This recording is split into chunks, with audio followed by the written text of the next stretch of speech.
दुनिया का कौन सा देश अब भारत को यूनाइटेड नेशन सिक्योरिटी काउंसिल का परमानेंट मेंबर बनाकर वीटो पावर दिलवाना चाहता है? पाकिस्तान ने ईरान और इजराइल के ऊपर 24 घंटे के अंदर यू टर्न कैसे मार लिया है? टर्की के पीओके के साथ प्रधानमंत्री मोदी ने क्या खेल कर लिया है? और प्रधानमंत्री मोदी की कनाडा में कौन सी मीटिंग कैंसिल हो गई है? काफी सारी इंपॉर्टेंट अपडेट्स आ रही हैं जो आपको मेन स्ट्रीम के न्यूज चैनल्स के ऊपर भी देखने को नहीं मिलेंगी, इसलिए इस वीडियो को अंत तक देखिएगा। ईरान और इजराइल के बीच सिचुएशन अब काफी ज्यादा सीरियस हो गई है और ये कॉन्फ्लिक्ट 5th डे में एंटर हो गया है।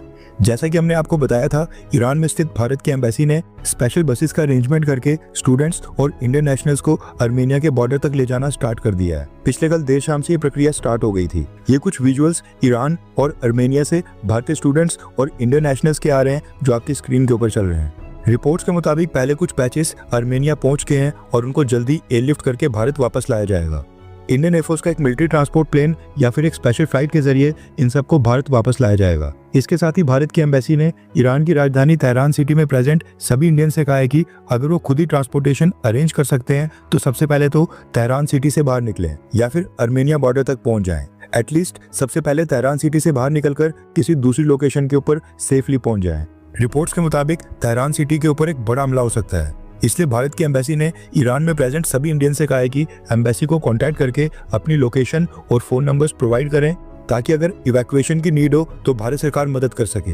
इवैक्यूएशन ऑपरेशन और इंडियंस की मदद करने के लिए भारत सरकार ने विदेश मंत्रालय के अंदर एक 24/7 कंट्रोल सेंटर भी बना लिया है और यहाँ पर दिन रात एक टीम रहेगी जो इंडियंस की मदद करेगी। ईरान इजराइल सिचुएशन अब और भी अग्रेसिव हो रही है और इजराइल में जो अमेरिका की एम्बेसी है वो भी ईरान के अटैक में हिट हो गई है। अब ईरान ने ये जानबूझकर किया है या फिर गलती से हो गया ये तो खैर पता नहीं, लेकिन अमेरिकन एम्बेसी पूरी तरह से तबाह नहीं हुई है। बताया जा रहा है कि इजराइल में स्थित अमेरिकन एम्बेसी का एक सेक्शन डैमेज हुआ है और इस हमले के बाद अमेरिका के प्रेसिडेंट डोनाल्ड ट्रंप ने भी अपना कनाडा का दौरा बीच में ही छोड़ दिया है। डोनाल्ड ट्रंप G7 समिट को अटेंड करने के लिए कनाडा गए थे, लेकिन बीच में ये समिट कंप्लीट किए बिना वो वापस से अमेरिका चले गए हैं। प्रधानमंत्री मोदी को डोनाल्ड ट्रंप के साथ एक बायलैटरल मीटिंग भी करनी थी, लेकिन डोनाल्ड ट्रंप प्रधानमंत्री मोदी के लैंड होने से कुछ ही घंटे के अंदर ही वापस अमेरिका चले गए, इसलिए डोनाल्ड ट्रंप और प्रधानमंत्री मोदी की बायलैटरल मीटिंग नहीं हो पाएगी। व्हाइट हाउस ने कहा है कि इजराइल ईरान सिचुएशन के कारण ही डोनाल्ड ट्रंप को G7 समिट बीच में छोड़ना पड़ रहा है। प्रधानमंत्री मोदी अब कनाडा में बाकी वर्ल्ड लीडर्स के साथ मीटिंग करेंगे।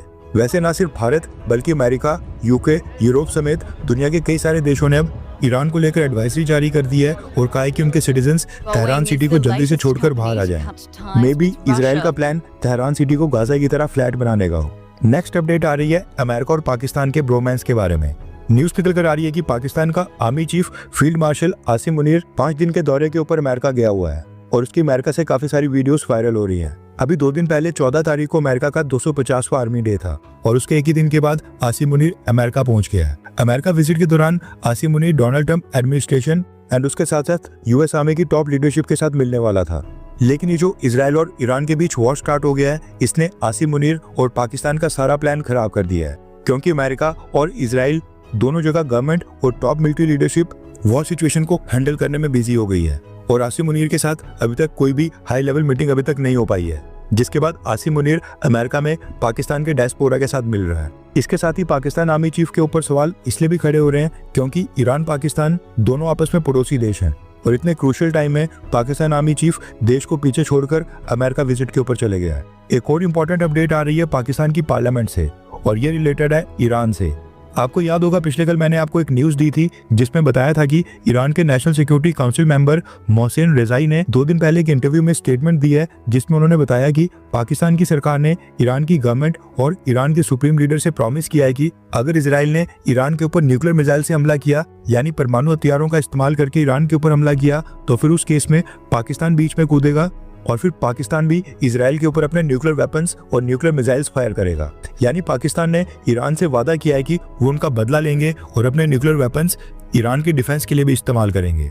कहने का मतलब है कि जब तक इजराइल ईरान के साथ नॉर्मल कन्वेंशनल हथियार यूज करके ईरान के ऊपर हमला कर रहा है तब तक पाकिस्तान साइड के ऊपर बैठेगा, लेकिन अगर इजराइल ने ईरान के ऊपर न्यूक्लियर इस्तेमाल किया तो फिर बदले में पाकिस्तान, जो कि दुनिया का एक अकेला मुस्लिम देश है जिसके पास न्यूक्लियर वेपन्स हैं, वो मुस्लिम उम्मा की रक्षा करने के लिए अपने न्यूक्लियर वेपन्स का इस्तेमाल करेगा। अब ये स्टेटमेंट सुनकर न सिर्फ ईरान एंड पाकिस्तान बल्कि फलस्तीन से लेकर टर्की और दुनिया के कई सारे मुस्लिम देशों के लोग काफी खुश हो गए थे कि मुस्लिम उम्मा के लिए पाकिस्तान अपने न्यूक्लियर वेपन्स भी इस्तेमाल करने वाला है। लेकिन जैसे ये स्टेटमेंट सोशल मीडिया के ऊपर वायरल हुई उसके 12 घंटे के अंदर ही पाकिस्तान की तरफ से यू टर्न मार लिया गया है। सबसे पहले आप ये वीडियो देखिए।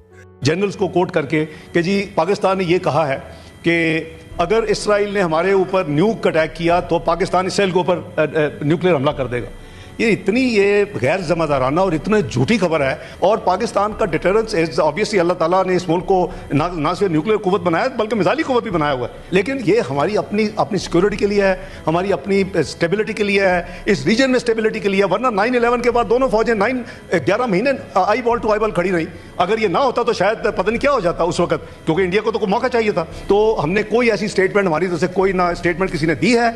इसको फैब्रिकेट किया गया है इसको। और मैंने आपको वो मिसाल दे दी है कि प्रेसिडेंट ट्रंप की चल रही थी और वो जब हमने 3 जगह से चेक कर रहे तो वो AI जनरेटेड यानी वो फेक थी वो जो क्लिप था। पाकिस्तान के विदेश मंत्री और डिप्टी प्राइम मिनिस्टर इशाक डार, और ये पाकिस्तान की पार्लियामेंट में क्या बोल रहे हैं, यानी कि पाकिस्तान अब ईरान की रक्षा के लिए नहीं आएगा और पाकिस्तान के न्यूक्लियर वेपन्स केवल पाकिस्तान की खुद की सिक्योरिटी के लिए हैं। ये कहना है पाकिस्तान का और पाकिस्तान के विदेश मंत्री का। मे भी अमेरिका से कॉल आ गई हो तभी ये सफाई पेश की जा रही है। न्यूक्लियर वेपन्स तो यूज करना दूर की बात है, यहाँ पर न्यूज निकल कर आ रही है कि पाकिस्तान ने ईरान के साथ लगने वाली सभी बॉर्डर क्रॉसिंग्स इंडेफिनिट टाइम के लिए बंद कर दी हैं। पाकिस्तान और ईरान के बीच 905 किलोमीटर का लंबा बॉर्डर है और इस पर कई सारी बॉर्डर क्रॉसिंग्स हैं। ये सब पाकिस्तान ने अगले आदेश तक के लिए बंद कर दी हैं। अब इससे ईरान से कोई भी व्यक्ति पाकिस्तान के अंदर एंटर नहीं हो सकता है। इसके अलावा कनाडा से भी एक इंटरेस्टिंग न्यूज निकल कर आ रही है। दरअसल डोनाल्ड ट्रंप जिस समय कनाडा में बाकी G7 लीडर के साथ मीडिया को संबोधित कर रहे थे, वहां पर उन्होंने कहा कि रशिया भी G7 में प्रेजेंट होना चाहिए था। यानी कि पहले जब रशिया की इंक्लूजन के साथ G8 समिट हुआ करता था, वैसा कुछ दोबारा होना चाहिए था। डोनाल्ड ट्रंप ने मीडिया के साथ बात करते हुए कहा कि कनाडा के पिछले प्राइम मिनिस्टर जस्टिन ट्रूडो और पिछले अमेरिकन प्रेसिडेंट बराक ओबामा, इन दोनों ने साजिश करके रशिया को G8 से बाहर कर दिया और ये G7 बन गया। उन्होंने ऐसा करके गलत किया। डोनाल्ड ट्रंप ने लिटरली इंसल्टेड वर्ड का यूज करते हुए कहा कि ट्रूडो और ओबामा ने जो रशिया को G8 से बाहर फेंका, इससे रशियन प्रेसिडेंट व्लादिमीर पुतिन की इंसल्ट हो गई थी। यानी कि डोनाल्ड ट्रंप अब ये आइडिया प्रमोट कर रहे हैं कि रशिया को वापस लाकर G7 को G8 बनाया जाए। वैसे आगे चलकर क्या होता है वो तो खैर पता नहीं, लेकिन जब डोनाल्ड ट्रंप इस चीज को बोल रहे थे तब G7 के बाकी लीडर्स काफी अचंभित हो गए थे कि डोनाल्ड ट्रंप ऐसी मांग कैसे कर सकते हैं, क्योंकि कनाडा ने जिस तरह से भारत को इनवाइट किया है वैसे ही यूक्रेन के प्रेसिडेंट व्लादिमीर ज़ेलेंस्की को भी इनवाइट किया है। अब ये डोनाल्ड ट्रंप है और न सिर्फ भारत बल्कि पूरी दुनिया इनको झेलने के लिए मजबूर है। नेक्स्ट अपडेट आ रही है साइप्रस से।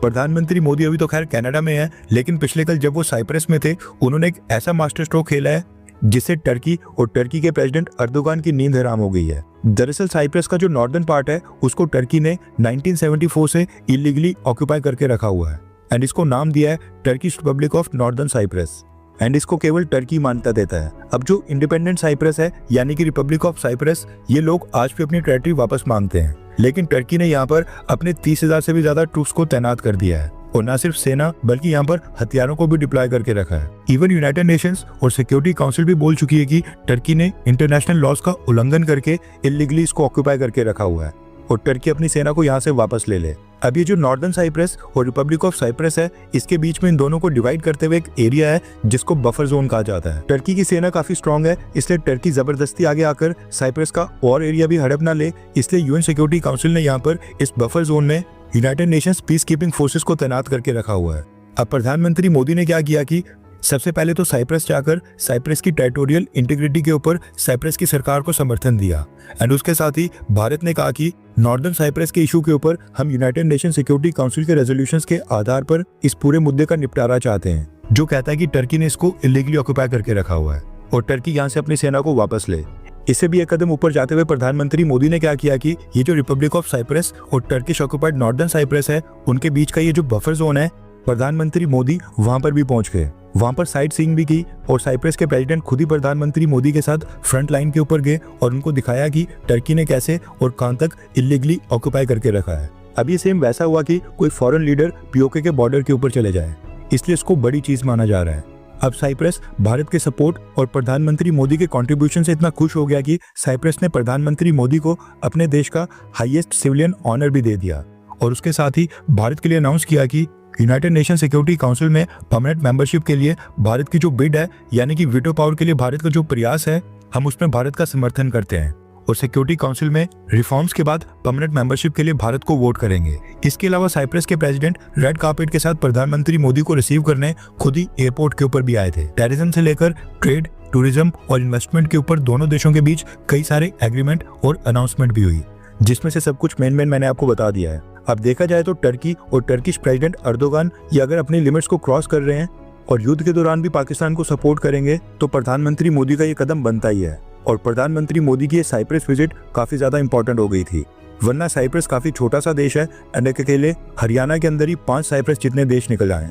अब देखना ही होगा कि टर्की का क्या रिएक्शन आता है और हम उसको भी कवर करेंगे। इसके अलावा ये वीडियो गाजा से काफी वायरल हो रही है, जो आपको भी देखनी चाहिए। दरअसल इजराइल डिफेंस फोर्सेस ने अब गाजा के अंडरग्राउंड टनल्स की आउटिंग से कंक्रीट भरना स्टार्ट कर दिया है। टनल्स का नेटवर्क काफी कॉम्प्लेक्स है, जो कि गाजा के मिलिटेंट्स ने कई सालों से बनाया है, इसलिए अब इजराइल डिफेंस फोर्सेस ने इन टनल्स में कंक्रीट भरना स्टार्ट कर दिया है, जिससे अब ये टनल्स पूरी तरह से बंद हो जाएंगे या फिर हमास को नए टनल्स बिछाने पड़ेंगे।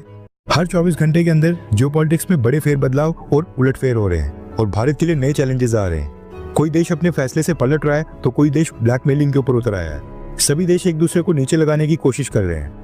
इन सब के बीच हमारा भारत किसी भी देश से पीछे न रह जाए, इसके लिए मोदी सरकार लगातार कोशिशें कर रही है। एंड भारत की foreign policy, defence news, economy और ग्लोबल अफेयर्स का सही एनालिसिस हमारे चैनल इंडियन अफेयर्स का मिशन है और ये मिशन आपके सपोर्ट के बिना अधूरा है। इंडियन अफेयर्स हिंदी के ऊपर हम सभी फैक्ट्स और डेटा बिल्कुल सरल भाषा में एनालाइज करते हैं, बिना किसी एजेंडा के। अगर आप चाहते हैं कि इंडियन अफेयर्स का सही और ऑथेंटिक एनालिसिस आप तक लगातार पहुंचे, तो इस वीडियो को लाइक करें और हमारे चैनल इंडियन अफेयर्स को सब्सक्राइब करके बेल नोटिफिकेशन ऑन करना मत भूलिए। आपका एक लाइक हमारे चैनल को ग्रो करने में काफी मदद करेगा और एक सब्सक्राइब ये सुनिश्चित करेगा कि आप किसी भी इंपॉर्टेंट अपडेट को मिस ना करें। अगर आपने हमारे चैनल को पहले से सब्सक्राइब किया है तो दिल से धन्यवाद। जय हिंद, वंदे मातरम।